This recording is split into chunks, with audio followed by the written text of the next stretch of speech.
ఇప్పుడు రోడ్డు వచ్చింది, ఇప్పుడు మళ్ళీ పంట వేసుకునేదేనే, వడ్లు ఇంకా ఓకనేవా, ఇంకా 15-20 రోజుల దాకా అట్లే పైసలు రావు, విత్తన పట్టుదేమో ఎప్పుడు విత్తన పట్టు పోసి ఇప్పుడు రోని కాదు, మళ్ళీ ఆరిద్రమైన దాకా కూడా ఇవి పోయేటట్లు.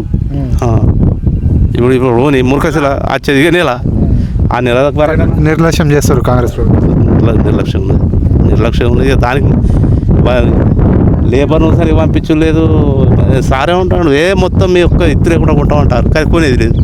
అనుమానం కానీ కొనేది అయితే ఆల్రెడీ 90% కొనేసినామని చెప్తారు. 90% కాదు, 50% ఉంటుంది, 50% ఉంది.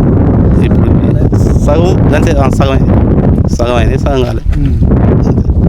ఎట్లా మరి మళ్ళీ ఏ ప్రభుత్వం వస్తే బాగుంటుంది మీ రైతుల పట్ల? ఇక రైతుల పట్ల అంటే కాదు కదా, ఇప్పుడు మళ్ళీ ఏ వ్యవసాయం అయితే తప్పది, ఎవరు వచ్చినా కింద చెప్తారు వాస్తవానికి. పోల్చుకోవచ్చుగా గత ప్రభుత్వంలో ఇబ్బంది పడతారా లేదంటే ఈ ప్రభుత్వం? గత ప్రభుత్వంలో అంటే పేరే వడ్లు అయితే పోయినాయి, రైతులకైతే మంచి చేసాడు కేసీఆర్. రైతులకు మాత్రం రైతు బంధు కానీ ఏది కానీ సకాలంలో ఎరువులు విత్తనాలు కానీ లేకపోతే మందు బస్తాలు కానీ మొత్తం టోటల్ ఆయన అందుబాటులో ఉండేటట్టు చేసాడు. రైతులకు ఇంకా యూరియా బత్తాలకు కూడా మన లైన్లో అయితే కొందరికి ఇచ్చారు, కొందరికి రాలేదు. ఎక్కడెక్కడో బ్లాక్లో కూడా కలుసుకున్నారు. 400, 500 ఒక్కటి అన్న 500 అయినా మంచిది. మరి పంట ఒకటి అది కదా, 500 అయినా పెట్టుకుని తెచ్చుకొని చేసుకున్నారు.